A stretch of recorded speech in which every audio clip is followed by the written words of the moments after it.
Bismillahirrahmanirrahim. Assalamualaikum warahmatullahi wabarakatuh. Selamat pagi anak-anak. Alhamdulillah Ibu bisa bertatap muka kembali dengan kalian. Walaupun dengan keadaan seperti ini tidak apa-apa ya. Tetap semangat belajar di masa pandemi. Ingat, selalu jaga kesehatan, jaga pola makan, istirahat yang cukup, jangan keluyuran malam. Selalu ingat 3M, yaitu mencuci tangan, memakai masker, dan menjaga jarak. Dan tetap semangat belajar di masa pandemi. Baiklah anak-anakku, kita akan belajar hari ini yaitu materi kelanjutan dari beberapa materi yang telah Ibu berikan sebelumnya. Pada hari ini kita akan membahas tentang seni dan budaya Nusantara. Materi ini merupakan materi yang telah Ibu rangkum untuk memudahkan kalian dalam belajar di rumah di masa pandemi. Seni budaya Nusantara. Lalu apa itu seni budaya Nusantara? Kita lihat dulu kompetensi dasarnya 3.4, yaitu menganalisis jenis, fungsi, dan unsur seni budaya Nusantara. 4.4 memilah jenis, fungsi, dan unsur seni budaya Nusantara.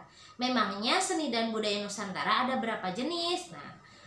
Perlu kalian ketahui, seni dan budaya Nusantara terdiri dari 4 jenis cabang seni. Kalian sudah tahu ada 4 seni. Yang pertama ada seni rupa, yang kedua seni musik, yang ketiga seni tari, dan yang keempat seni teater. Setiap seni ini memiliki karakter dan ciri yang berbeda. Jadi tiap-tiap seni itu sangat berbeda. Kita akan lihat apa saja yang ada di dalamnya. Yang akan kita bahas untuk yang pertama yaitu seni rupa. Masih ingat apa pengertian seni rupa? Kita cari tahu sama-sama ya. Seni rupa merupakan salah satu cabang seni yang membentuk karya seni dengan media yang dapat dinikmati menggunakan indera mata dan dapat dirasakan dengan rabaan. Seni rupa biasa disebut dengan visual art. Seni yang menggunakan pandangan mata. Jadi ini ya, indera yang digunakan adalah indera penglihatan dan indera peraba. Dengan kata lain, seni rupa adalah karya seni yang dapat dilihat dan bisa diraba, atau benda karya seninya selalu berwujud, bisa dipegang sama kita. Jadi bendanya nampak, ada, bisa dipegang dan bisa diraba, bisa dilihat. Itu dia pengertian seni rupa.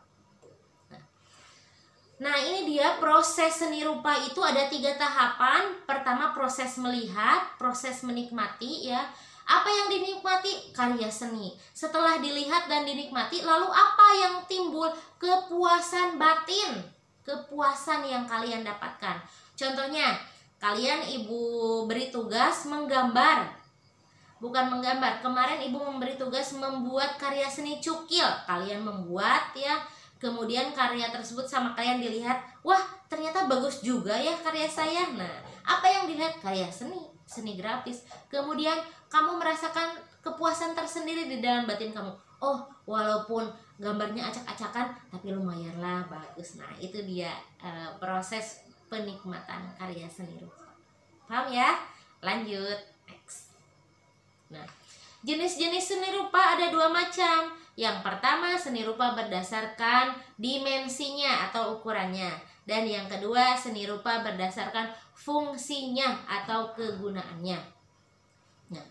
Berdasarkan ukurannya atau dimensinya, yang pertama yaitu seni rupa 2 dimensi. Ingat, 2 dimensi berarti memiliki 2 ukuran, yaitu panjang dan lebar. Bendanya selalu datar. Jadi ada panjang dan lebar. Bendanya selalu datar ya. Contohnya foto, lukisan, grafis, sketsa atau yang lainnya.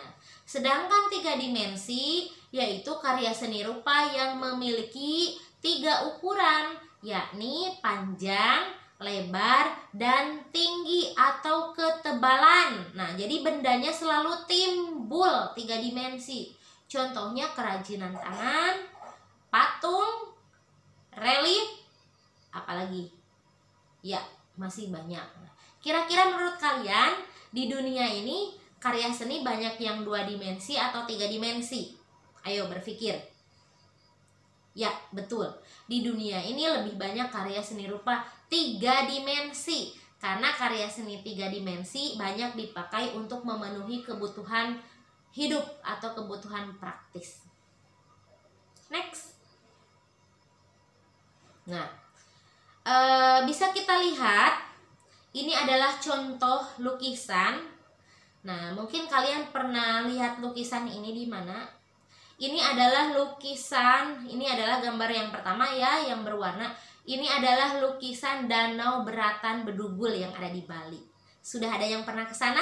Nah, tapi lukisan ini sepertinya tidak asing lagi ya, karena lukisan ini ada di uang pecahan 50.000. Yang punya uang 50.000 silahkan keluarkan, samakan dengan lukisan ini. Ini merupakan karya seni rupa 2 dimensi. Nah, dan berikutnya, gambar yang berikutnya yaitu adalah patung.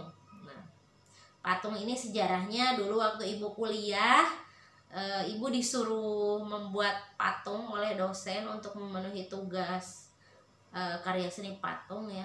Tapi karena ibu tidak suka dengan hasil akhirnya ibu hancurkan patungnya. Nah, ini adalah patung contohnya. Jadi patung merupakan karya seni 2 dimensi atau 3 dimensi? Ya iya, jelas patung 3 dimensi.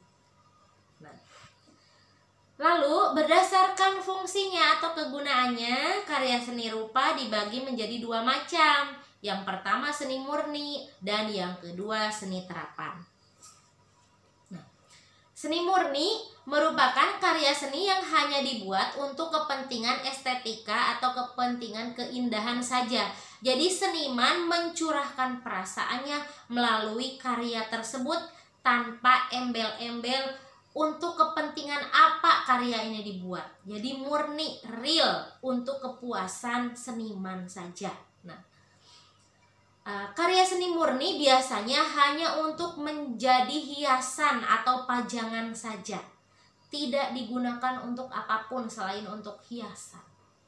Sedangkan seni terapan yaitu karya seni yang sengaja dibuat untuk kepentingan kegunaannya saja. Jadi untuk apa karya ini dibuat? Nah, supaya penjualannya bagus, supaya hasilnya indah, maka dibuatlah bentuk yang menarik. Tapi ada tujuan tersendiri, yaitu tujuan untuk fungsi. Nah, fungsi apa yang dipakai? Nah, contohnya ini kerudung yang ibu pakai. Kerudung yang ibu pakai merupakan seni terapan. Kerudung itu fungsinya untuk menutup aurat. Tapi zaman sekarang kerudung itu berbagai macam. Warnanya, bentuknya, jenisnya, mereknya, desainnya, dan gambarnya. Jadi tidak semata-mata untuk fungsi menutup aurat, tapi ada berbagai macam fungsi-fungsi lain ya. Ini kita contoh. Nah, ini dia contohnya. Ini adalah sebuah sketsa. Ini ibu ceritakan ya, ini sketsa di depan pendopo taman siswa, di mana pendopo taman siswa itu sendiri adalah cagar budaya, tempatnya di Yogyakarta, di depan rumah Bapak Ki Hajar Dewantara, Bapak Pendidikan Nasional. Jadi beliau itu mendirikan sekolah yang bernama Taman Siswa. Sekolahnya itu berkembang ya seperti sekarang. Nah, jadi cikal bakal sekolah itu awalnya dari sana ya, dari Taman Siswa. Nah, ini dia, ini adalah desain batik. Batik ini murni atau terapan? Ya, batik itu terapan. Walaupun gambarnya bagus-bagus, tapi pada hakikatnya batik itu adalah kain yang dapat digunakan untuk kepentingan fashion. Jadi batik bukan untuk hiasan, tapi untuk kepentingan kegunaan. Ada batik untuk hiasan, itu namanya lukisan batik, tapi desainnya bukan seperti ini. Jadi batik merupakan karya seni terapan. Nah, mari kita lihat. Ini ada beberapa contoh. Ada beberapa contoh karya seni. Yang pertama, gerabah. Gerabah itu terbuat dari tanah liat. Nah, gerabah termasuk karya 3 dimensi. Murni atau terapan? Terapan. Tapi ada juga gerabah yang murni. Ada gerabah yang murni adalah gerabah yang tidak dipakai. Jadi gerabahnya untuk hiasan. Yang kedua, gambar. Jelas, gambar 2 dimensi murni. Berikutnya patung. Patung itu karya seni 3 dimensi murni. Lukisan 2 dimensi murni. Batik 2 dimensi terapan. Ukiran kayu ya, termasuk 3 dimensi terapan. Dan grafis 2 dimensi terapan. Ibu, kenapa grafis tidak murni? Nah, grafis itu kebanyakan terapan karena grafis itu contohnya stempel, desain, kemudian logo itu juga termasuk grafis. Sampul buku, sampul produk itu termasuk seni grafis ya. Jadi grafis kebanyakan seni terapan.